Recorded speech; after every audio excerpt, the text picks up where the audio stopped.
છોડાય નથી આપણી છોકરીઓ જ.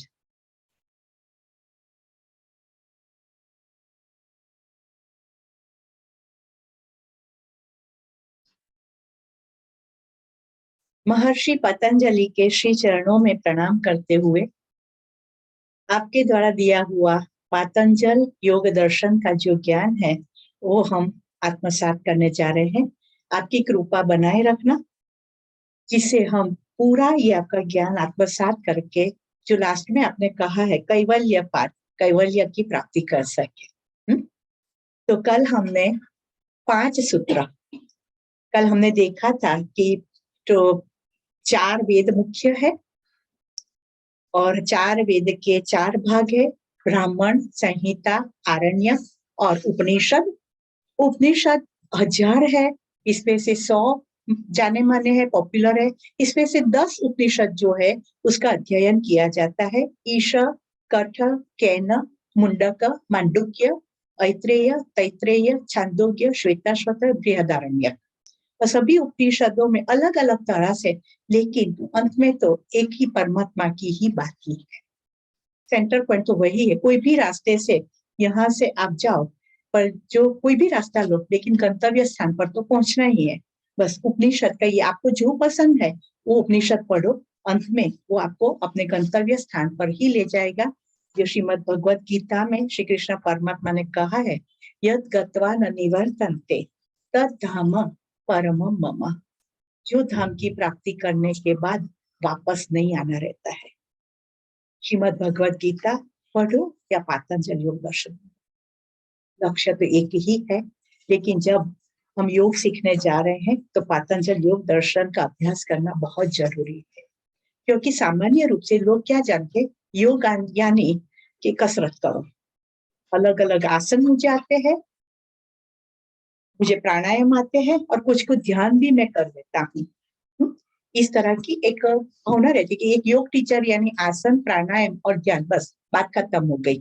लेकिन जो योग के प्रणेता स्वामी शिवानंद जी महाराज, जब योग पुस्तकों में ही था और लोग ऐसा मानते थे कि योग तो सन्यासी करते हैं, गृहस्थी का काम नहीं है, तो वो उसको छूने भी नहीं देते थे. लेकिन स्वामी शिवानंद जी महाराज ने योग को पुस्तकों में से, शास्त्रों में से बाहर निकाला.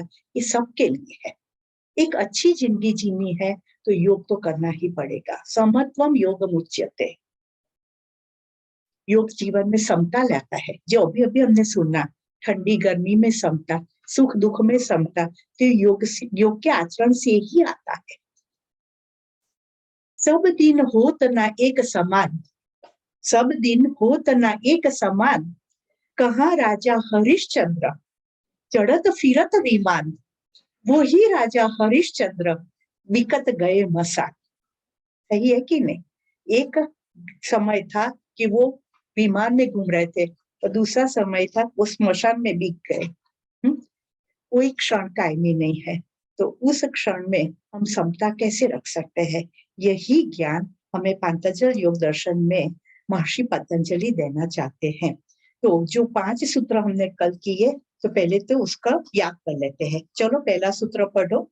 समाधि पाद है पहला, और उसमें पहला सूत्र है अथ योगानुशासनम. अथ योग अनुशासनम. योग यानी बोलो शिस्त, अनुशासन डिसिप्लिन. डिसिप्लिन के सिवाय पहला ही श्लोक रखा है, जीवन में डिसिप्लिन लाओ. उठने जागने में, खाने पीने में, बोलने चलने में, आहार विहार में, सब में एक डिसिप्लिन. और इसीलिए हमारे धर्म ने ऐसा ही, अभी जैन धर्म है उसमें पर्युषण सब चलते, तो आहार विहार में, क्योंकि ये बारिश की ऋतु है तो डाइजेशन पावर कम हो जाता है, तो बस इतना ही खाओ, इस तरह का खाओ जिससे आपका स्वास्थ्य बना रहे. धर्म के रूप में रखा गया है तो हम उसका पालन करते हैं और इस तरह से हमारा स्वास्थ्य अच्छा रहता है. तो यही कहना चाहते हैं कि डिसिप्लिन में रहो. और इसीलिए स्वामी शिवानंद जी महाराज ने बहुत अच्छा कहा है, लिटल लिटल, थोड़ा थोड़ा. कि संसारी प्रवृत्ति जो है ना, वो जो अभी करते हैं इससे थोड़ी कम करो, और जो आध्यात्मिक प्रवृत्ति हम करते हैं ना, जो करते हैं उससे थोड़ी ज्यादा करो. लिटल लिटल, थोड़ा थोड़ा. तो कहते हैं कि थोड़ा खाओ थोड़ा पियो। हम बहुत सारा खाते, खाने की जरूरत कितनी है, इतनी मुट्ठी में समाता इतना नहीं, लेकिन हम कितना पूरी थाली भर के बैठते हैं और कितनी बार खाते। वो नहीं नंदी नंदी ने भूल कर दिया। हाँ, शंकर भगवान ने कहा था कि 3 बार खाना और 3 बार नहाना और 1 बार खाना, तो उसने आगे जाकर कहा 3 बार खाना और 1 बार नहाना। तब से हम 3-3 बार खाते हो गए हैं और डाइजेस्टिव कैपेसिटी तो है नहीं। इतनी कसरत नहीं करते, इतने सूर्य प्रकाश में नहीं बैठते, इतनी शुद्ध हवा नहीं लेते हैं, न शुद्ध पानी नहीं पीते हैं, इतनी अच्छी नींद नहीं लेते हैं, और फिर खाते तो जाते ही है, तो डाइजेस्ट कहाँ से होगा। तो क्या थोड़ा खाओ थोड़ा पियो, जो खाती इसे थोड़ा कम करो, थोड़ा खाओ थोड़ा पियो, थोड़ा सोओ थोड़ा चलो, थोड़ा बहुत नींद लेते हैं 8-9 घंटे की, इसे बजाय थोड़ा कम करो नींद, और थोड़ा चलो, चलने की प्रक्रिया रखो। हम तो बस बैठ गए तो बैठ गए घर में सोफा पर, है, थोड़ा चलना रखो। और थोड़ा बोलो और थोड़ा काम करो, थोड़ा बोलो, जो भी बहुत बोलते हैं हम। सबको ऐसा है कि मैं बोलूं और आप सुनो, किसी को लिसनर नहीं होना है, सभी को वक्ता ही होना है। बस बस मेरी बात सुनते जाओ आप लोग, है ना। और तो थोड़ा बोलना कम करें, और इसीलिए संत लोग जो है ना वो ऐसा कहते हैं, मौन का पालन करें, मौन, बस मौन हो जाए। मौन आपकी भाषा है, जब आप मौन रहेंगे ना तब लोग आपको सही में समझ पाएंगे। तो थोड़ा बोलो थोड़ा काम करो, बहुत काम करते, पूरा दिन सुबह से उठकर काम में लगे रहते हैं, बस काम करो काम करो काम करो, कहीं पर रेस्ट नहीं है। अपने लिए स्पेस नहीं है, तो थोड़ी अपने लिए स्पेस निकाल, ये संसारी प्रवृत्ति थोड़ी कम करो, और थोड़ा आसन करो थोड़ा प्राणायाम करो। जीवन में उसका तो कहीं पर स्थान ही नहीं है, आप लोगों के बारे में नहीं बताती हूँ, सामान्य कहीं पर स्थान नहीं। आज थोड़ा आसन करो, थोड़ा तो करो, बिल्कुल नहीं करते हो तो थोड़ा प्राणायाम तो करो, जो बिल्कुल नहीं करते हो थोड़ा ध्यान करो, थोड़ा आत्मा पूछा करो, अपने अपने आप से पूछो कि मैं कौन हूँ, ये पूछा तो करो। थोड़ा शांति से बैठो, जो भी तक बैठते नहीं है तो थोड़ा और शांति से बैठो, थोड़ा मौन का पालन करो, जो भी नहीं करते वो पालन करो, देखो आपका जीवन बदल जाएगा। थोड़ा थोड़ा लिटल लिटल करना है। तो ये कहते हैं अथ योगानुशासनम। दूसरा है योगश्चित्त वृत्ति निरोधः, योगः चित्त वृत्ति निरोधः। चित्त को, चित्त जो है हमारा मन जो है, हमारे विचार है, उस पर नियंत्रण प्राप्त करना, जो कल हमने बहुत डिटेल में पढ़ा है। तीसरा सूत्र है तदा द्रष्टुः स्वरूपे अवस्थानम, तदा द्रष्टुः स्वरूपे अवस्थानम। तब जो दृष्टा यानी हम जो है परमात्मा स्वरूप में, यानी कि हमारे निज स्वरूप में हम स्थापित होते हैं।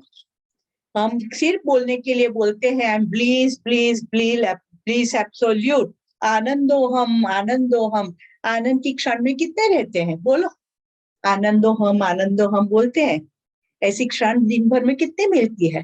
पर जब चित्त का निरोध होता है, मन पर कंट्रोल आता है, विचार नियंत्रित होते, केंद्रस्थ होते, तो अपने आप हम हमारे मूल स्वभाव में जो एस्टेब्लिश हो जाते, फिर ये अंदर से आनंद की अनुभूति होगी। आनंद देखो कहीं पर भी बाहर नहीं है, बाहर नहीं है आनंद, आनंद अंदर ही है।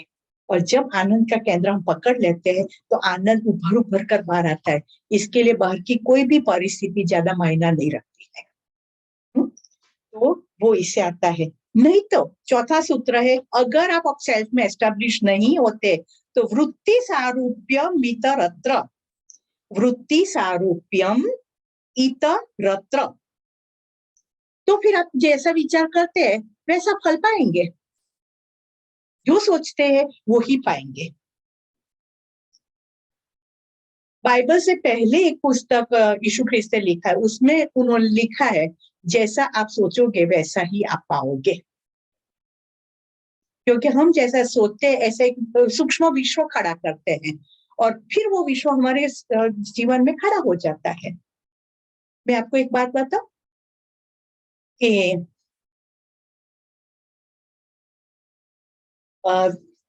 वो कौन सी मस्जिद है ना दिल्ली में, जुमा मस्जिद। जुमा मस्जिद जो है ना, वो किस तरह से वो अस्तित्व में आई है मालूम है? कि वो जो मुगल बादशाह था, उनके ध्यान में वो मस्जिद आई थी। एक ऐसी मस्जिद होनी चाहिए कि जहां पर जो लोग आए तो उनको एक पवित्र वातावरण मिले और अपने आत्मा को अपलिफ्ट कर सके, ऐसा होना चाहिए। लेकिन वो तो ध्यान में देखा था, अब कैसे बताए कि ऐसी मुझे चाहिए? वो कहते हैं पर पूरा तो जो उसका जो प्लान है वो तो वो नहीं बता सकते, कहने से सामने वाले को मालूम नहीं पड़ता। अच्छे अच्छे जो क्या बोलते हैं इंजीनियर आर्किटेक्ट, उनको बुलाया और कहा कि मैंने जो ध्यान में देखी है ऐसी मस्जिद मुझे चाहिए। अब आर्किटेक्ट लोगों ने बताया कि उसके लिए तो हमें प्लान चाहिए, प्लान बनाना पड़ता है कि कैसा कर सकते हैं, ऐसे तो हमें मालूम नहीं पड़ेगा। तो वो बहुत गुस्से हो गए कि अगर तो आप इंजीनियर किस बात के, आप आर्किटेक्ट किस बात के हैं? जो मैं कहना चाहता हूँ आप समझ नहीं पाते तो क्या करना।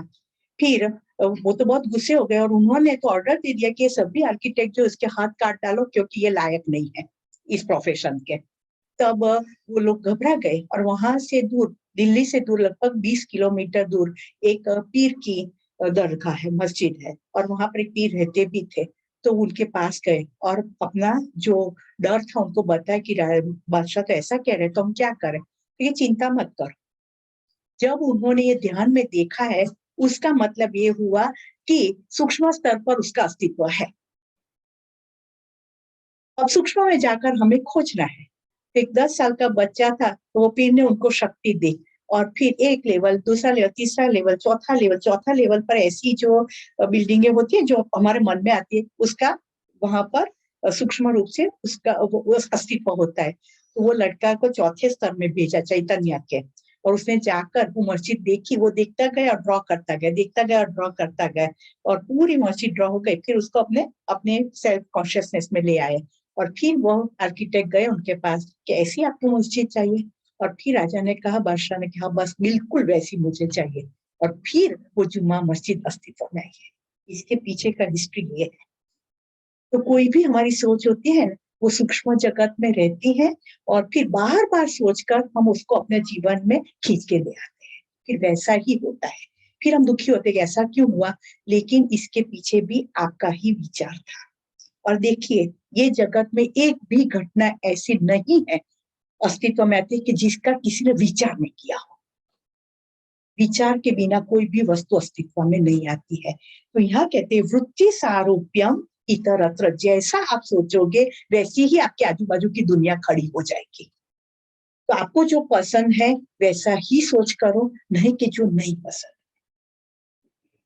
लेकिन हमारा स्वभाव तो क्या है, नींबू का बिया डालते हैं जमीन में और फिर कहेंगे आम का पेड़ उगेगा और आम के फल आएंगे, हाँ, और फिर हम खाएंगे। क्या क्या होने वाला है? होने वाला है जो बिया डाला है वही प्लांट होगा और नींबू ही आएंगे खट्टे, मालूम है ना? तो इस तरह से जो चाहिए वो ही विचार करो, उसे ही सूक्ष्म में जाने दो, और वो आकार लेकर वो ही आपके जीवन में आएगा। मैं क्यों कहती हूँ, पल्लवी बहन जॉब करते थे तब से उन्होंने कहा था कि मुझे योग टीचर्स ट्रेनिंग करनी है, पर मैं जॉब करती हूँ तो मुझे टाइम नहीं मिल, मैं रिटायर्ड होंगी फिर करूंगी। तब से उन्होंने विचार सूक्ष्म में रख दिया था, और उनका ही विचार आज आकार लेकर वापस आया है, और आज आप बैठे हैं इधर, है ना? जो विचार करोगे वे वैसे पाएंगे। वृत्ति सारूप्य इतर न। और पांचवा, वृत्तय पंचतय क्लिष्ट अक्लिष्ट। 5 प्रकार की वृत्ति है जो क्लिष्ट भी है अक्लिष्ट भी है। क्लिष्ट यानी, बोलो, क्लिष्ट यानी दुखदायक, और अक्लिष्ट यानी आनंददायक, सुखदायक। हाँ, वृत्तियां दोनों प्रकार की है। तो अब 5 प्रकार की ऐसी वृत्ति है, तो हम छठे सूत्र में जाएंगे, और वो है प्रमाण, विपर्यय, विकल्प, निद्रा, स्मृति ही। प्रमाण, विपर्यय, विकल्प, निद्रा, स्मृतय। अलग करते हैं जो, नहीं तो स्मृति ही। हाँ, तो जो 5 प्रकार की वृत्ति बताई, प्रमाण, विपर्यय, विकल्प, निद्रा और स्मृति, ये महर्षि पतंजलि ने अपने शब्द जो दिए हैं, जो ट्रेडिशनल शब्द है पतंजलि उपदर्शन को, इसे हमें समझना पड़ेगा। हम जानते ही हैं, लेकिन ये शब्दों को हम सही अर्थ में समझेंगे। तो प्रमाण, प्रमाण को क्या कहते हैं हमारी भाषा में? प्रूफ। प्रूफ कहते हैं ना, जो जिससे सच्चा ज्ञान हो, इसे प्रमाण वृत्ति कहते हैं। राइट कॉग्निशन, प्रमाण यानी राइट कॉग्निशन, जिससे सच्चा ज्ञान होता है, वो प्रमाण वृत्ति। विपर्यय, तो उसे कहते हैं जो जो स्वरूप में है उसे अलग स्वरूप में समझना, जो जो स्वरूप में है उसे अलग स्वरूप में समझना, यानी कि रॉन्ग परसेप्शन। रॉन्ग परसेप्शन इसे कहते हैं विपर्यय, गलत धारणा। सबका अर्थ में डिटेल में आपको समझाऊंगी, ये सूत्र में जितना कहा है उतना मैं आपको पहले बताती हूँ। गलत धारणा, जो जो वस्तु है वो स्वरूप में नहीं देखना, लेकिन दूसरे स्वरूप में उसको देखना, गलत धारणा, रॉन्ग परसेप्शन। तीसरा है विकल्प। विकल्प का अर्थ होता है मूल वस्तु कोई है ही नहीं, वो पदार्थ ये जगत में है ही नहीं, लेकिन शब्द के आधार से मन उसकी कल्पना कर देता है। मूल में वो पदार्थ है नहीं, वस्तु है नहीं, लेकिन शब्द कोई बोलता है, इसकी वजह से मन उसकी कल्पना करता है। जैसे भगवान, श्री कृष्ण भगवान कोई देख नहीं पाते, लेकिन हमने एक स्वरूप बना दिया है कि मोरपींछ डाला हुआ है, श्याम स्वरूप है, तो ये जो हो गया, हमने पूरा स्वरूप बना दिया, तो वो है विकल्प। मूल नहीं है, कोई नहीं देख पाता है वो वस्तु को, लेकिन फिर भी हम कल्पना उसकी कर सकते, इमेजिनेशन उसे कहते हैं, इमेजिनेशन। चौथा है निद्रा। निद्रा यानी स्लीप, नींद में हमें अभाव का जो भान रहता है, उस वृत्ति को निद्रा कहते हैं। निद्रा यानी अभाव का भाव, स्कैरसिटी, नहीं है, नहीं है, नहीं है, मेरे पास नहीं है, ये जो भाव अंदर आ जाता है वो निद्रा है। वैसे स्लीप कहते हैं, लेकिन दूसरे अर्थ में उसे कहते हैं एक स्कैरसिटी। अच्छा, मेरे पास नहीं है, सबके पास है, मेरे पास नहीं है।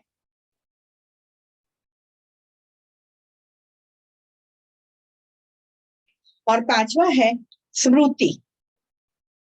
जो विषय का आपने एक बार अनुभव किया है, अपनी इंद्रियों के माध्यम से जो अनुभव किया है, वो मन चित्त के अंदर वो स्थापित हो जाता है, तो उसे स्मृति कहते हैं। जिसका अनुभव आपने किया है उसका ही भान आपको है, उसका ही ज्ञान आपको है। जो अनुभव नहीं किया है वो स्मृति आपके अंदर नहीं होगी। जो लड़का डॉक्टर बनता है तो उसको डॉक्टर बनने की सब स्मृति होती है, जरूरी नहीं है कि उसको इंजीनियर का सब ज्ञान हो, क्योंकि उसमें से वो पसार नहीं हुआ है, तो उसका इंजीनियरिंग का ज्ञान नहीं है। पर ऐसा नहीं है कि डॉक्टर बना है वो लड़का इंजीनियर नहीं बन सकता है। अगर वो ज्ञान उसे वो ले ले तो वो भी उसके चित्त पर अंकित हो सकता है। और जो डॉक्टर है, इंजीनियर है, वो स्पिरिचुअल मास्टर नहीं हो सकते, ऐसा भी नहीं है। अगर वो ज्ञान ले ले तो एक डॉक्टर एक अच्छा संत भी हो सकता है, एक अच्छा स्पिरिचुअल स्पीकर भी हो सकता है। तो सब ज्ञान जो अंदर चित्त के लेवल पर पड़ता है, तो वो ज्ञान जो इसे स्मृति कहते हैं, और समय समय पर वो स्मृति हमारे सरफेस पर आती है। बराबर। तो छठा जो सूत्र है वो है प्रमाण, विपर्यय, विकल्प, निद्रा, स्मृतय। ये 5 वृत्ति है, और पांचों वृत्ति क्लिष्ट भी हो सकती है, अक्लिष्ट भी हो सकती है। कोई वृत्ति जो है कभी आनंद देती है तो कभी दुख भी पैदा कर सकती है। तो अब हम आगे जाएंगे, जो प्रमाण है उसके बारे में हम डिटेल में जानेंगे। 7वां जो आपका सूत्र है वो है प्रत्यक्षानुमानगमः प्रमाणानि। हम अलग करेंगे, प्रत्यक्षानुमानगमः प्रमाणानि। प्रत्यक्ष अनुमान आगमः प्रमाणानि। प्रत्यक्ष अनुमान, आगमः प्रमाणानि। प्रमाण यानी यथार्थ ज्ञान, जो सही है वो ज्ञान, और वो ज्ञान 3 प्रकार से मिल सकता है। एक प्रत्यक्ष, दूसरा है अनुमान से, और तीसरा है आगम, એટલે शास्त्रों के माध्यम से, संतों के प्रवचनों के माध्यम से। 3 प्रकार से हमें ये यथार्थ ज्ञान प्रमाण प्राप्त हो सकता है। पहले हम बात करेंगे प्रत्यक्ष। जो इंद्रियों के द्वारा ज्ञान प्राप्त हुआ है वो यथार्थ ज्ञान है, इसे प्रत्यक्ष प्रमाण कहते हैं। 5 प्रकार का जो है तन्मात्रा, शब्द, स्पर्श, रूप, रस और गंध, ये 5 तन्मात्रा है, वो इंद्रियों के द्वारा हम प्राप्त करते हैं। शब्द जो है वो हम कान से सुन सकते हैं, बराबर। रूप जो है वो आंखों से देख सकते हैं। टेस्ट जो है वो हम मुंह से, जीभ से ले सकते हैं। जो टच है वो हम स्किन के माध्यम से उसका अनुभव कर सकते हैं, और स्मेल जो है वो हम नाक के द्वारा ले सकते हैं। अब जो ये हमने प्राप्त किया है तो ये प्रमाण हो गया। कोई व्यक्ति को मैंने देखा, हाँ, कोई कहता है कि कल तो मैं नहीं थी, लेकिन मैं कहूंगी कि नहीं दर्शना में आप तो थे, मैंने अपनी आंखों से आपको देखा है। ये प्रमाण हो गया कि नहीं, मैंने आपको मेरी आंखों से देखा है कि आप तो थे। हाँ? कोई कहता है कि मैंने तो नहीं खाया, नहीं नहीं मैंने देखा, आप मेरी आंखों से देखा है कि आप वो खा रहे थे। ये प्रमाण हो गया, तो उसमें कोई डिनाई नहीं कर सकता है, क्योंकि इंद्रियों के माध्यम से ये आपको, आपके पास प्रूफ है कि आपको मिला है। अब ये प्रूफ क्लिष्ट भी हो सकता है, अक्लिष्ट भी हो सकता है। घर में आपने वस्तुएं रखी हुई है और किसी को आपने एकदम छाने छुपे लेते हुए देख लिया, चोरी करते हुए देख लिया, हाँ, और फिर वो व्यक्ति कहते हैं कि नहीं मैंने तो चोरी नहीं किया, हम कहेंगे नहीं मैंने आपको देखा है आपने चोरी किया, फिर वो मानने के लिए तैयार नहीं, तो ये हमारे लिए क्लिष्ट वृत्ति हो जाएगी। अरे मैं कहती हूँ मैंने आपको देखा है, तो आप किस तरह से मना कर सकते हैं? मैंने आपको देखा है लेते हुए, तो आप कैसे कह सकते नहीं लिया है? पर वो मानने के लिए तैयार नहीं है। तो ये क्लिष्ट जो है, हमारे अंदर क्लिष्ट वृत्ति हो जाएगी कि अरे अब मैं क्या करूं। और कई वृत्ति होती है अक्लिष्ट होती है कि हमने जो मिले, अप्रत्यक्ष मिले, और जो आनंद है तो वो अक्लिष्ट वृत्ति है, क्या कितना आनंद किया हमने मिलकर। तो ये प्रत्यक्ष प्रमाण है, बराबर। दोनों हो सकती है, क्लिष्ट अक्लिष्ट। दूसरा है अनुमान। अनुमान जो है वो प्रतीक स्वरूप में यथार्थ ज्ञान होता है, इसको अनुमान कहते हैं। कैसे? हम अनुमान लगाते हैं ना, कोई व्यक्ति हमेशा एक कार लेकर जाती है, आज कार घर पे है, तो हम अनुमान लगाते हैं तो वो व्यक्ति घर पे है ना? अनुमान लगाया कि नहीं? कहीं पर हम धूम्र शहर देखते हैं तो आग लगी है, ऐसा अनुमान लगाते हैं कि नहीं? हाँ, धूम धूम उठ रहा है, उसका मतलब कि आग लगी है। हाँ, हमारे पास अभी एक जो दंपति आए थे, उन्होंने बात की कि उनका बड़ी फैक्ट्री है और पीछे बहुत सारी जमीन है, वहाँ जंगल जैसा है, तो वहाँ सब सांप वगैरह सब रहते हैं। तो कि एक दिन मैं फैक्ट्री पर गया तो मैंने देखा कि बहुत सारे कौवे उड़ रहे थे, समड़ी उड़ रही थी, तो मैंने अनुमान लगा दिया कि कुछ मर गया है। फिर हमने वो आदमियों को बुलाया और देखा तो एक सर्प मरा हुआ था। अनुमान जो हम देखते हैं उस पर से क्या हुआ होगा, वो अनुमान। नदी में बाढ़ आई है, हाँ, अभी हमारा जो आश्रम बनने जा रहा है, वह आज कल ही मंजुला बहन ने कहा, वीडियो भी भेजा है, दोनों इससे उस पार तक बहुत पानी है, बहुत पानी, दरिया जैसी लहराती है।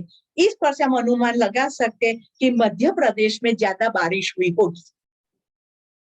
अनुमान लगाए कि नहीं? अब ये अनुमान जो है वो भी क्लिष्ट या अक्लिष्ट हो सकता है। आप घर से बाहर गए, और आपने पैसे या ऑर्नामेंट्स ठीक तरह से रखे हुए हैं, और आपने आकर देखा तो वो उसकी जगह थोड़ी फेर हो गई है, जहां पर आपने रखा है नहीं है, फिर आप तुरंत पैसा गिनते, तो जो आपने रखा था उससे थोड़े कम है, तो उससे आप अनुमान लगा सकते हैं कि किसी ने ये इसको टच किया है और थोड़े पैसे ले लिए हैं। ये अनुमान है। और जब ये आप जैसे चित्त का शुद्धिकरण होता जाता है, ऐसा आपका अनुमान परफेक्ट होने लगता है। जो आपका अनुमान होता है वही वहां पर वही पदार्थ होता है अनुमान। तो अनुमान भी क्लिष्ट अक्लिष्ट हो सकता है। और तीसरा है आगम प्रमाण। आगम यानी कि वेद शास्त्र या तो यथार्थ वक्ता के जो वचन है उसको सुनकर आपके चित्त में जो परिणाम, जो कल्पना खड़ी होती है, उसे आगम प्रमाण कहते हैं। वेद शास्त्र या तो यथार्थ वक्ता होता है, उसके वचन आप सुनते हैं और या तो पढ़ते हैं शास्त्रों को, और जो परिणाम आपको प्राप्त होता है, आपके चित्त में जो संस्कार बनते हैं, इसे कहते हैं आगम प्रमाण।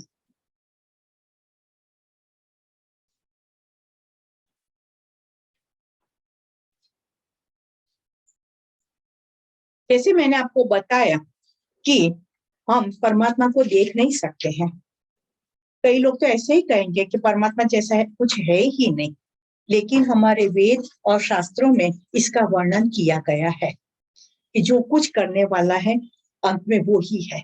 हम तो कठपुतली है, वो जैसे नचाता है वो से नचते, एक पत्ता भी इसकी इच्छा के विरुद्ध हिल नहीं सकता है, तो हम मानते हैं। दूसरा एक मैं बताऊं, और वो जो संत महात्मा होते, यथार्थ वक्ता होते हैं, वो लोग भी कैसा एक उपमा के आधार पर, एक दृष्टांत के आधार पर हमें समझाने की कोशिश करते, क्योंकि जो हम देख नहीं सकते उसको उनको समझाना है। तो आपने देखा है कभी ईद का चांद, अब कोई व्यक्ति बहुत सालों के बाद मिले ना, पहले रोज मिलते थे और फिर बहुत सालों के बाद मिले तो हम क्या कहते हैं, आपको ईद, आप तो ईद के चांद हो गए हो। हाँ, ईद का चांद साल में एक बार दिखता है, और वो भी देखने के लिए बहुत प्रयत्न करना पड़ता है। ऐसे रोज चांद दिखता है ऐसे नहीं दिखता है, नहीं दिखता है वो चांद, बहुत प्रयत्न करना पड़ता है। तो ईद का चांद, ईद का चांद देखने के लिए एक मैदान में सब लोग इकट्ठे हुए हैं, या तो ईद का चांद देखना है, सब इधर उधर देख रहे हैं, पर किसी को चांद नहीं दिखाई देता है, किसी को नहीं दिखाई देता है। सब प्रयत्न कर रहे हैं और एक ही इंटेंशन से इकट्ठे हुए कि हमें ईद का चांद देखना है, बस सबका इंटेंशन एक ही है, नहीं दिखता है। तो फिर क्या होता है, फिर एक व्यक्ति को चांद दिख गया, दिख गया, और उसे कहा है चांद है, ओके कहाँ है बताओ तो सही। तो वो अंगुली निर्देश करता है, ये साइड वो साइड पर देखो, जो वहां पर चांद है, वहां पर चांद, सब वहां पर दिखते, तो भी नहीं दिखता है, नहीं दिखता है। अब वो व्यक्ति, उसको दिख गया है, दूसरों को नहीं दिखता है, तो उसको मन में कैसा होता होगा कि चलो मैं दिखा दूं सबको, क्योंकि एक ही इंटेंशन से सब यहाँ पर इकट्ठे हुए हैं। अब वो व्यक्ति क्या करेगी, वो कहेगी चलो आपको देखना है इसका चांद, जो वो नीम का पेड़ टिकता है, नीम का पेड़ दिखता है, तो क्या हाँ दिखता है, नीम का पेड़ तो दिखा, उसकी जो सबसे ऊंची डाली है वो दिखती है आपको, तो क्या हाँ दिखती है। उसके सबसे ऊपर का पत्ता है वो दिखता है, तो क्या हाँ हाँ हाँ वो दिखा दिखा, बराबर उसको टच करके इसका चांद है। नीम का पेड़, उसके ऊपर की डाली, उसका ऊपर का पत्ता, उसको टच करके इसका चांद है, और सबने देखा हाँ दिख गया, हाँ दिखा दिखा दिखा, इसका चांद हमें दिखा। अब देखो पत्ता कहाँ पर है और चांद कहाँ पर है। लेकिन उस व्यक्ति ने सही आधार लिया, नीम का पेड़, ऊपर की दाल, पत्ता, और इस इसका आधार लेकर वो उसको ईद का चांद दिखा सका सबको। इसी तरह से शास्त्रों में जो लिखा गया है, इस तरह से आधार ले लेकर हमें जो हमारा लक्ष्य है उसके प्रति ले जाने के लिए है। फिर आधार छूट जाते हैं और लक्ष्य प्राप्ति हो जाती है। योग भी एक आधार है, आधार है। ये आधार प्राप्त करके अपना लक्ष्य, फिर आधार निकल जाता है और आपका लक्ष्य रह जाता है, बस आप पहुंच गए वहां पर। तो कोई आधार तो चाहिए, आपको ऊपर जाना है तो सीढ़ी तो चाहिए, एक के बाद एक स्टेप चढ़ते जाते अंत में ऊपर पहुंच गए, फिर सीढ़ी की जरूरत नहीं है, सीढ़ी निकल गई। इसी तरह से हमारे योग में भी, कल सोनल मैम ने बताया अष्टांग योग 8 सीढ़ी है, यम नियम आसन प्राणायाम प्रत्याहार धारणा ध्यान और समाधि, 8 स्टेप चढ़ते हैं तब प्राप्ति है ना। तो ये बताया गया है कि आगम आगम शास्त्रों में जो लिखा गया है वो गलत नहीं है। और ये प्रमाण है हमारे लिए। 8वां सूत्र, विपर्यय मिथ्या ज्ञानम अतद्रूप प्रतिष्ठितम। विपर्ययः मिथ्या ज्ञानम अतद्रूप प्रतिष्ठितम। विपर्यय के बारे में मैंने आपको, विपर्यय के बारे में मैंने आपको बताया, जो पदार्थ जिस रूप में है उस रूप में नहीं दिखता है, अलग रूप में दिखता है और फिर हम भ्रमित हो जाते हैं। चाहे आंख में कुछ कचरा पड़ा हुआ है तो हमें 2 चांद दिखाई देते हैं, आकाश में दिखते 2 चांद दिखाई देते हैं, सही में 2 चांद नहीं है, लेकिन मेरी आंखों में कुछ दोष हुआ है, इसकी वजह से मुझे 2 चांद दिखाए। अब मैं सबको बोल 2 चांद है, 2 चांद है, लेकिन सब तो मुझे ऐसा ही कहेगी कि नहीं, ये आपका रॉन्ग परसेप्शन है, एक ही चांद है, 2 चांद नहीं है। और जब कचरा निकल गया, दोष दूर हो गया, हाँ एक ही चांद है। तो इसे कहते हैं कि जब विपर्यय होता है ना, तो जो वस्तु जो स्वरूप में होती है उसे अलग दिखाई देती है। ताव है, शरीर में बुखार आया हुआ है, कोई भी खाना खाते तो कड़वा लगता है? जो वस्तु का जो टेस्ट है वो हमें नहीं आता है, तो फिर हम तो ऐसे ही कहेंगे सब चीजें कड़वी है, कुछ भी टेस्ट नहीं है। लेकिन बाकी के जो खाने वाले तो वो कहते हैं नहीं बहुत स्वादिष्ट बना है, बहुत टेस्टी है, कड़वा नहीं है। अब जब बुखार उतर जाता है वही चीज खाते तो ना ना ना टेस्टी है। वो रॉन्ग परसेप्शन था क्योंकि मेरे शरीर में बुखार था। इसी तरह से अंतःकरण में जब तक रॉन्ग परसेप्शन रहता है तो जो वस्तु जैसी है वैसी हमें नहीं दिखाई देती। कभी हमें ऐसा लगता है कि सब में दोष है, लेकिन कहीं पर हो सकता है दोष खुद में ही है। एक बार एक लड़का गुरु के पास गया और उसने कहा कि मुझे आप शिष्य बना लीजिए और मैं आत्म साक्षात्कार करना चाहता हूँ, मुझे शिष्य बना लीजिए। तो गुरु ने पूछा कि आपके माता पिता है? तो क्या है ना, तो क्या आप उनके पास रहना नहीं चाहेंगे? तो कि नहीं, मेरी माता जो है वो घर का बिल्कुल ध्यान नहीं रखती है और मुझे उसके लिए कुछ भी प्रेम नहीं है। मुझे प्रेम नहीं। और पिता पिता अपने बिजनेस में ही लगे रहते हैं, तो मुझे उनके प्रति भी प्रेम नहीं, मैं उनके साथ रहना नहीं चाहता हूँ। तो कि भाई बहन है? तो कि भाई है पर वो बहुत झगड़ता है, तो मुझे उसके प्रति प्रेम नहीं है। और बहन, तो बहन जो है मेरे पास जो है वो सब कुछ मांग लेती है, तो मुझे बहन भी पसंद नहीं है। तो कि मित्र है? हाँ मित्र है, पर वो सब स्वार्थी है, मेरे पैसे से ही वो तो आनंद उठाना चाहते हैं, एंजॉय करना चाहते हैं, तो मुझे मित्र भी नहीं चाहिए। मैं तो किसी को नहीं चाहता हूँ, मुझे किसी के प्रति प्रेम ही नहीं है, बस मैं तो आपके पास आपका शिष्य बनने आ गया हूँ, आप मुझे अपना लीजिए और आत्म साक्षात्कार करवाइए। तब गुरुदेव कहते हैं कि बेटा पहले घर पे जाओ, सबको प्रेम करना सीखो, जो जैसा है उस स्वरूप में प्रेम करना सीखो, तब जो आपको प्राप्ति करनी है वो प्राप्ति हो सकेगी। आत्म साक्षात्कार यानी दिव्य प्रेम। जब आपको किसी के प्रति प्रेम भावी नहीं है तो फिर आपका जो मूल स्वरूप है, प्रेम स्वरूप, उसको आप कैसे पहचान पाएंगे? वो स्वरूप ही तिरोधान हो गया अंदर। और सब तो निकम्मे नहीं हो सकते, कहीं पर मेरा ही कोई दोष है कि मुझे किसी के प्रति प्रेम नहीं आता है। तो अपना दोष अंतःकरण में दूर होगा तो सृष्टि अच्छी लगेगी। तो उसे कहते विपर्यय। ये क्लिष्ट अनुभूति है कि मुझे किसी के प्रति प्रेम नहीं है, सब निकम्मे है। और अक्लिष्ट अनुभूति, सब मेरे हैं, सब मेरे लिए कितना कुछ कर रहे हैं, बराबर। तो अक्लिष्ट अनुभूति हो गई, ठीक है। अब नौमा, तो मिथ्या ज्ञान जो होता है वो भी क्लिष्ट अक्लिष्ट दोनों हो सकता है। 9वां श्लोक, शब्द सूत्र, शब्द ज्ञानमुपाति वस्तु शून्यो विकल्पः। अलग करते तो शब्द ज्ञान अनुपाति वस्तु शून्य विकल्पः। विकल्प शब्द के बारे में मैंने आपको बताया, जो वस्तु कहीं पर है ही नहीं फिर भी उसका नाम सुनने से वो ज्ञान प्राप्त हो जाता है, उसे विकल्प कहते हैं। केवल शब्द के माध्यम से या अनुभव के माध्यम से वो हमें वस्तु का अस्तित्व का भान होता है, वो विकल्प है। घोड़ा होता है, उसके सींग नहीं होते, लेकिन कोई कहता है घोड़े के सींग, तो तुरंत हमें घोड़े पर सींग दिखाई देता है ना? है नहीं। वो है ही नहीं, दुनिया भर में किसी घोड़े को सींग नहीं होते, लेकिन हमें दिखाई दिया क्योंकि वो व्यक्ति बोली, तो ये हो गया। आपको मालूम है, देवी पुराण में कथा आती है, हयग्रीव हयग्रीव नाम का एक असुर था। उसका ऊपर का शरीर घोड़े का था और नीचे का शरीर जो था वो मनुष्य का था। और उसने बहुत तप किया और ब्रह्मा जी के पास से उन्होंने, ब्रह्मा जी प्रसन्न हुए, तो उन्होंने कहा कि क्या आशीर्वाद चाहिए, आपकी इच्छा क्या है। तो वो हयग्रीव असुर ने कह दिया कि मुझे अमर होना है, मुझे मृत्यु नहीं चाहिए। तो ब्रह्मा जी ने कहा कि मृत्यु तो आवश्यक है, मृत्यु तो आएगी, लेकिन उसके अलावा आप कुछ मांग लो कि जिसमें आप अमर हो सको। तो हयग्रीव असुर ने कहा, मेरे ही नाम का और मेरे ही जैसा रूप वाला कोई मुझे मारे तो ही मैं मरूं।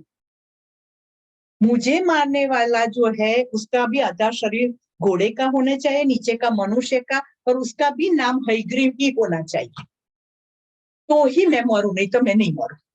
तो ब्रह्मा जी ने तो आशीर्वाद दे दिए। अब तो पृथ्वी पर तकलीफ हो गई। अब ऐसा व्यक्ति कहाँ से लाना, आधा घोड़े का शरीर आधा मनुष्य का, और उसका नाम भी हयग्रीव। एक तो वो ही शक्य नहीं है कि आधा घोड़ा और आधा मनुष्य। तो वो सब तकलीफ हो गई और असुर था तो उसके तो आतंक बढ़ गए। फिर विष्णु भगवान को वो स्वरूप धारण करना पड़ा, हयग्रीव अवतार कहते हैं। आधा घोड़े का शरीर आधा मनुष्य का शरीर, उन्होंने अपना नाम हयग्रीव धारण किया और उन्होंने वो असुर को मारा। अब ये कथा हम सुनते हैं तो तुरंत हमें हयग्रीव अवतार अपने सामने खड़ा हो जाता है। वो सच में है ही नहीं वो अवतार, यानी कि वो हमने नहीं देखा है, लेकिन कल्पना से हम वो अवतार का दर्शन कर सकते हैं। वराह अवतार कहते हैं, बराबर। तो वराह अवतार में विष्णु भगवान ने अपने बॉडी पर पूरी पृथ्वी को टिका कर रखा था। अब कहीं पर वो अवतार देखा नहीं है, लेकिन कथा में आता है तो हमारे सामने वो अवतार खड़ा हो जाता है। कृष्णा अवतार, हमने किसी ने कृष्ण भगवान के दर्शन नहीं किए हैं, लेकिन जो स्वरूप बताया गया है, इससे हम उनको जैसे आंख बंद करते हैं वो स्वरूप हमारे सामने खड़ा हो जाता है। शंकर भगवान किसी ने नहीं देखे हैं, लेकिन वो कैलाश पर बैठे ध्यानावस्था में है और व्याघ्र चर्म पहना हुआ है, सर पर चांद है, गले में नाग है, ये हमने सुना है, तो इस पर से तुरंत वो दर्शन होने लगते हैं, है ना। तो इसे कहते हैं, जो शब्द से या सुनने से या पढ़ने से हमें जो ज्ञान होता है वो है विकल्प, है नहीं इस दुनिया में, लेकिन फिर भी हम इमेजिन कर सकते हैं, वो भी क्लिष्ट या अक्लिष्ट हो सकती है। ऐसे भगवान के दर्शन करते हैं तो मन में एक शांति, आनंद, संतोष पैदा होते हैं, तो वो है अक्लिष्ट। लेकिन कोई राक्षस को याद करते हैं, इसने इतना आतंक किया था, जो शुंभ निशुंभ के बारे में सोचते हैं, रक्त बीज के बारे में सोचते हैं, धूम्रकेतु के बारे में सोचते हैं, तो एकदम से अंदर से एक खराब इमेजिनेशन खड़ा, असुर तो ऐसा होता है करके, तो वो अक्लिष्ट वृत्ति हो गई जो हमें दुखदायक है ना। तो वो है विकल्प। 10वां सूत्र जो है वो है अभाव प्रत्यय प्रत्यय आलंबना वृत्तिर निद्रा। अभाव प्रत्यय आलंबना वृत्ति ही निद्रा। जागृत और स्वप्न के अभाव के कारण से तमस ग्रहण हो जाता है, जिसे हम निद्रा कहते हैं। हम सो जाते हैं ना, तब वो तमस स्वरूप है हमारा, तो उसे निद्रा कहते हैं। तो निद्रा में तमोगुण प्रधान होता है, क्योंकि हमारी जागृतता बिल्कुल नहीं है, और निद्रा हम सोए हुए जो घटनाएं घटती है हमें मालूम नहीं है। जब उठते हैं मालूम पड़ता है कि ये घटना हो गई, तो वो हमारा जो अनुभव है वो क्लिष्ट भी हो सकता है, अक्लिष्ट भी हो सकता है। वो एक जन कहता है कि आप सो गए ना, फिर रिजल्ट आया और वो पास हो गया। आप सो गए थे तो हमने नहीं बताया आपको कि उठे तब, तो एकदम से जो अनुभव है वो हमारा अक्लिष्ट अनुभव है। और निद्रा के दरमियान कुछ खराब हो गया है, जब हम जाके मालूम पड़ता है तो वो अक्लिष्ट कैसा कैसे हो गया, और मैं सोई थी मुझे मालूम भी नहीं पड़ा, तो वो अक्लिष्ट अनुभव हो जाता है। तो निद्रा में भी हम देखो जागते ही है, हम जब उठते हैं ना तो क्या कहते हैं, आज तो अच्छी नींद आई। आप तो सो गए थे, तो आपको कैसे मालूम पड़ा कि अच्छी नींद थी कि खराब नींद थी। लेकिन निद्रा निद्रा में भी आपको देखने वाला कोई है जो अनुभव करता है कि अच्छी नींद आई कि नहीं आई। आज तो विक्षिप्त नींद आई, आज तो मैं बहुत बार उठी, तो वो भी देखने वाला कोई है कि जो देखता है कि आप बहुत बार उठ रहे हैं। हाँ, उसको जानने की दिशा में ये वृत्तियां है। अब इस वृत्तियों को आप कैसे उसका उपयोग करते, उस पर आधार रखता है। तो कुछ वृत्तियां जो है वो क्लिष्ट होती, कुछ अक्लिष्ट। इसीलिए एक गुरु के पास एक शिष्य गया ना और कहा कि मुझे ज्ञान चाहिए। गुरु ने कहा चौक्कस, निश्चित रूप से मैं आपको ज्ञान दूंगा, पर मेरी एक शर्त है, अगर वो शर्त का 15 दिन पालन हुआ तो फिर मैं आपको ज्ञान दूंगा। तो कि कौन सी शर्त है गुरुदेव? तो कि बस शर्त इतनी है कि मैं जब भी आपके सामने आऊं तो आपको मुझे प्रणाम करना है, 2 हाथ जोड़ के प्रणाम करना है। तो वो लड़का था, उसने कहा हाँ इसमें क्या बड़ी बात है, जब भी आप आएंगे तब मैं आपको प्रणाम करूंगा, इसमें क्या बड़ी बात है। तो कि 15 दिन और नहीं करेगा तो तुम्हें हाथ में एक लकड़ी रखूंगा, लकड़ी का प्रसाद मिलेगा आपको, ठीक है मंजूर? तो क्या हाँ मंजूर मंजूर, मैं तो करूंगा प्रणाम, इसमें क्या बात है। तो फिर वो गुरुदेव थोड़ी थोड़ी देर में उसके सामने जाता तो वो प्रणाम करता था। फिर वो कोई काम करता था तो उसका ध्यान पूरा काम में रहता, तो गुरुदेव आकर खड़े रहे तो उसका ध्यान नहीं होता था, एक लकड़ी पड़ती, हाँ हाँ प्रणाम गुरुदेव प्रणाम। हाँ, काम में ओतप्रोत हो गया तो ध्यान नहीं है, गुरुदेव आए तो फिर प्रणाम प्रणाम गुरुदेव। तो फिर तो काम करता था तो भी जागृत, कि कहीं से भी गुरुदेव आ सकते हैं तो फिर मुझे प्रणाम करना है, नहीं तो मुझे मार पड़ेगा। तो जागृत में जागृत, जागृत तो है और उसमें भी जागृत कि मैं क्या कर रहा हूं मुझे मालूम है, ये जागृत अवस्था कहते हैं। मुझसे हो गया, ये मेरी भूल हो गई, मुझे मालूम नहीं था, कैसे हुआ, ये नहीं चलेगा। जागृत में जागृत, मैं क्या कर रहा हूं, इसका फल मुझे क्या मिलने वाला है वो मुझे मालूम है। दूसरा, फिर क्या हुआ कि वो जागृत में जागृत हो गया। फिर गुरुदेव ने क्या किया, वो जब सोने जाता था ना, तो सोते तो तब बिल्कुल जल्दी से नींद तो नहीं आ जाती, तो आंखें बंद होते तब जाकर खड़े रहते थे। तो वो तो स्वप्न अवस्था में रहता था, हम स्वप्न देखा करता, एक लकड़ी पड़ती थी, एकदम से हाँ हाँ गुरुदेव आए, प्रणाम प्रणाम गुरुदेव करके। तो फिर तो उसकी ऐसी स्थिति आ गई कि अब गुरुदेव के हवा का झोंका आता था और उसको मालूम पड़ जाता था, हवा के वाइब्रेशन से मालूम पड़ने लगा कि हाँ गुरुदेव आ गए प्रणाम। तो स्वप्नों में जागृत, स्वप्न अवस्था भी ऐसी होनी नहीं चाहिए कि उसमें मर गए हैं, कुछ भी आजू बाजू में क्या होता है वो मालूम नहीं पड़ता है, स्वप्न में जागृत। और फिर गुरुदेव ने क्या किया, भर नींद में होता था तब वो जाकर खड़े हो जाते थे। और नींद में भी कोई व्यक्ति को कैसे मालूम पड़े, एक लाकड़ी पड़ती तो एकदम से जान सकता था, अरे गुरुदेव प्रणाम प्रणाम प्रणाम। फिर तो नींद में भी जागृत होने लगा कि कभी भी गुरुदेव आ सकते हैं और मुझे उनको प्रणाम करना है। सोता था लेकिन जागृतता के साथ, पूरी जागृतता के साथ। तो जागृत में जागृत, स्वप्न में जागृत, सुषुप्ति में जागृत। और ये अवस्था जो है वो क्लिष्ट और अक्लिष्ट, अक्लिष्ट अनुभूति कराती है क्योंकि आप बिल्कुल जागृत है। नहीं तो निद्रा तो तमोगुण है, उसमें तो कई बार अच्छे स्वप्न आते हैं तो खुश होते उठकर, कई बार खराब सपने आते हैं तो दुखी हो जाते। पर निद्रा अवस्था जो है वो अभाव का भाव है, नहीं है उसमें ये भाव बहुत आता है, मेरे पास ये नहीं है, बस तमस है। जितना कुछ है उसकी कीमत नहीं है, जो नहीं है उसके लिए खेवना है, इच्छा है, वो तमस। और 11th सूत्र, अनुभूत विषय असंप्रमोषः स्मृतिः, अनुभूत विषय असंप्रमोषः स्मृतिः। आगे की जो 4 वृत्ति जो जिसका हमने अनुभव किया है और इसके विषय में जो ज्ञान हमें प्राप्त हुआ है, ग्रहण किया है, उसे स्मृति कहते हैं। अनुभवजन्य ज्ञान जो है, चाहे वो देखा हुआ है कि सुना हुआ है, वो जो ज्ञान है उसे वो चित्त पर अंकित हो जाता है, उसे स्मृति कहते हैं।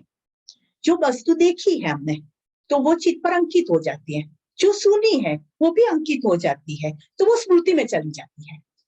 और जब उस प्रकार का प्रसंग खड़ा होता है तब वो स्मृति बाहर आती है।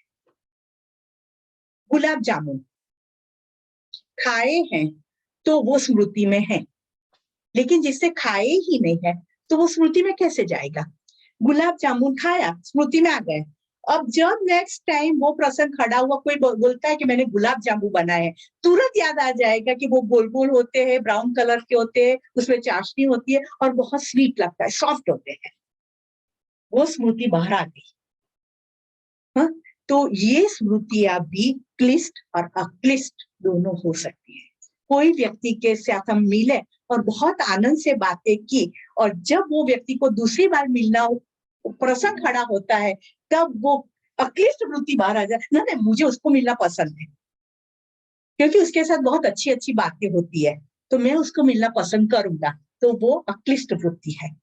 लेकिन जब दुख भरी कोई बात हो गई, किसी को मिले और कोई झगड़ा हो गया, हाँ, तो वो क्लिष्ट वृत्ति हो जाएगी। जब उसको दूसरी बार मिलने जाएंगे तब वो स्मृति पटल पर आ जाती है। नहीं नहीं, उसको मिलते हैं तो इस तरह की बातें करते, फिर जाने अनजाने में झगड़ा हो जाता है, मुझे नहीं मिलना है, क्योंकि वो स्मृति हमारी क्लिष्ट स्मृति है, तो मिलना नहीं पसंद करेंगे। इस तरह की स्मृति भी दो प्रकार की होती है। ये पांचों वृत्ति में से पर होकर आत्मा का साक्षात्कार करने के लिए महर्षि पतंजलि ने अभ्यास और वैराग्य दो साधन हमें बताए हैं। वो हम अभी कितनी देर बाकी, 10 मिनट।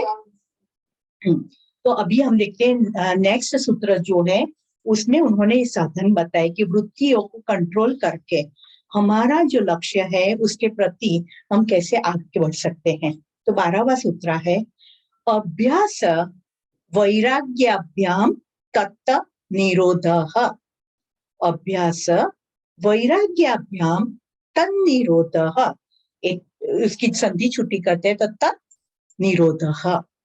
अभ्यास और वैराग्य से ये पांचों प्रकार की वृत्तियों का निरोध होता है, नियंत्रण होता है। निरोध यानी नियंत्रण होता है। अभ्यास यानी उत्साह से, श्रद्धा से लगे रहना।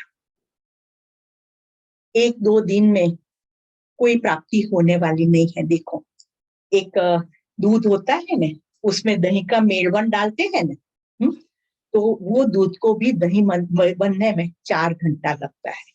4 घंटा आप दही बनाने के लिए दूध को रख दिया, फिर 2-2 मिनट में जाकर देखें दही हुआ, दही हुआ, दही हुआ, नहीं होगा। ऊपर से होता है तो भी नहीं होगा। 4 घंटा तो हमें वेट करना ही पड़ेगा, तब भी नहीं होगा। इसी तरह से कोई भी प्राप्ति करनी है, वो रातों रात की क्रिया नहीं है। 4 लोगों को तो क्या, 4 दिन मैंने प्राणायाम कर दिया और बस मुझे सिद्धियां मिलनी चाहिए। 4 दिन मैंने आसन कर लिए, मेरे शरीर में से सब रोग दूर हो जाने चाहिए, वो शक्य नहीं है। Every day systematically, scientifically, regularly, without fail, with interest, nothing is impossible. Every day, systematically, scientifically, regularly, without fail, with interest, nothing is impossible. Impossible में भी है I am possible. कोई कार्य ऐसा नहीं है, कोई लक्ष्य ऐसा नहीं है कि जो सिद्ध नहीं हो सकता है। अभ्यास और वैराग्य। और देखो, बच्चा पढ़ता है तो अभ्यास करना, हम कहते हैं कि बेटा पढ़ो पढ़ो तो ही पास होंगे और तो ही आगे आपका फ्यूचर बन पाएगा। अभ्यास बहुत जरूरी है, और भौतिक ज्ञान प्राप्त करने में अभ्यास जरूरी है, लेकिन आध्यात्मिक विद्या प्राप्त करनी है, साथ साथ में वैराग्य भी चाहिए मुझे। और मैं तो कहती हूँ भौतिक अभ्यास में भी वैराग्य चाहिए। मुझे पीएचडी करना है, मैंने नक्की कर दिया मुझे पीएचडी करना है, लेकिन मेरा वैराग्य कहीं पर नहीं है। मैं तो उठूंगी देर से, फिर चाय और नाश्ता लेकर बैठूंगी, फिर टीवी चालू करके समाचार देखूंगी, फिर न्यूज़पेपर तो मुझे पढ़ना ही पढ़ना है, फिर मित्रों के साथ मोबाइल पर बात तो करनी ही करनी है, फिर लंच आराम से लेना है, दोपहर में 2 घंटा तो मुझे सोना ही है, और जब टाइम मिलेगा तब मैं पीएचडी के लिए तैयारी करूंगी। हो सकेगा? आप सुबह का चाय नाश्ता नहीं छोड़ सकते, आप और लंच का समय नहीं छोड़ सकते, आप नींद का समय नहीं छोड़ सकते और फिर आप एक लक्ष्य लेकर बैठे मुझे पीएचडी करना है, कहाँ से होगा? एक छोटा-सा आम का पेड़ जो डालते हैं ना छोटा-सा पौधा, तो हम जो खोदते हैं ज़मीन तो आगे-पीछे का जो घास-फूस है वो सबसे पहले निकाल देते हैं। मालूम है ना आपको? फिर पौधा डालते हैं कि उसको पूरा नरिशमेंट मिले, है कि नहीं? एक छोटे से पौधे को ऊपर उसकी प्रगति करने के लिए भी उसकी घास-फूस निकाल देते हैं और उसको पूरा वातावरण देते हैं कि आपको पूरा नरिशमेंट मिले और आप आगे बढ़ो। तो हमें कोई लक्ष्य प्राप्ति करनी है, तो हमें भी नरिशमेंट चाहिए वो लक्ष्य के लिए। तो छोटी-मोटी इच्छाओं को छोड़ दो। और अपने लक्ष्य के प्रति केंद्रित हो जाओ। वो सिद्ध होगा, होगा, होगा। दुनिया की कोई ताकत नहीं है ऐसी कि आपकी संकल्प शक्ति से आपको हटा दी जाए। लेकिन विक्षिप्त मन है, सब कुछ करना है और लक्ष्य भी सिद्ध करना है, आपका माइंड ही स्कैटर्ड है, कहाँ से हो पाएगा? तो यहाँ पर महर्षि पतंजलि कहते हैं, अभ्यास वैराग्याभ्याम तत् निरोधः। अभ्यास और वैराग्य से एक 5 प्रकार की वृत्तियां जो इसका निरोध होता है, फिर आपके शरीर से परे प्राण पर आपका कंट्रोल होता है, प्राण से इंद्रिय पर कंट्रोल होता है, इंद्रिय से आपके मन पर कंट्रोल होता है, मन से आपकी बुद्धि पर कंट्रोल होता है और फिर आप आत्मा का अनुभव करने के लिए काबिल हो जाते हैं। एक के बाद एक कंट्रोल। और इसीलिए योग में अष्टांग योग बताया गया है, एक के बाद एक कंट्रोल करना है। देखो, चित्त एक नदी के समान है और उसमें वृत्तियों का प्रवाह बहता ही रहता है, बहता ही रहता है, बहता ही रहता है। लेकिन उसकी 2 धारा है। एक धारा संसार की तरफ ले जाती है और दूसरी धारा है वो कल्याण की ओर ले जाती है। कौन सी धारा हम पसंद करते हैं? और संसार की धारा तो खुली है, तो उसमें तो आप खींच के चले ही जाएंगे। लेकिन कल्याण की धारा के लिए अभ्यास और वैराग्य जरूरी है। उसके लिए एफर्ट रखने पड़ते कि नहीं मुझे ये रास्ते नहीं, मुझे ये रास्ते पर मुड़ना है, ये रास्ते पे जाना है। तो वो वैराग्य जो है वो संसार की धारा है, उसको अवरोध करता है और अभ्यास जो है वो कल्याण की धारा को खोल देता है। और मैं कहूँ, जब जब भगवत कृपा होती है, गुरु कृपा होती है, तभी ये शक्य बनता है। अपने नक्की करने से नहीं होता, सिवाय के पूर्व जन्म की कुछ पुण्य कर्म है तो अपने आप वो धारा खुल जाती है, नहीं तो कृपा चाहिए ही चाहिए, तभी ये धारा खुलती है। तो अभ्यास और वैराग्य। तो आज का हमारे ये पतंजलि योग दर्शन का जो सेशन है यहाँ पर संपन्न करते हैं। कल 13 नंबर के सूत्र से हम शुरू करेंगे कि किस प्रकार से अभ्यास और वैराग्य से हमें सिद्धियां मिलती है, प्राप्ति होती है और किस तरह से हम कर सकते हैं। ठीक है, शांति मंत्र बोलेंगे। ओम पूर्णमदः पूर्णमिदं पूर्णात् पूर्णमुदच्यते पूर्णस्य पूर्णमादाय पूर्णमेवावशिष्यते। ओम शांति शांति शांति। हरि ओम। श्री गुरुभ्यो नमः। हरि।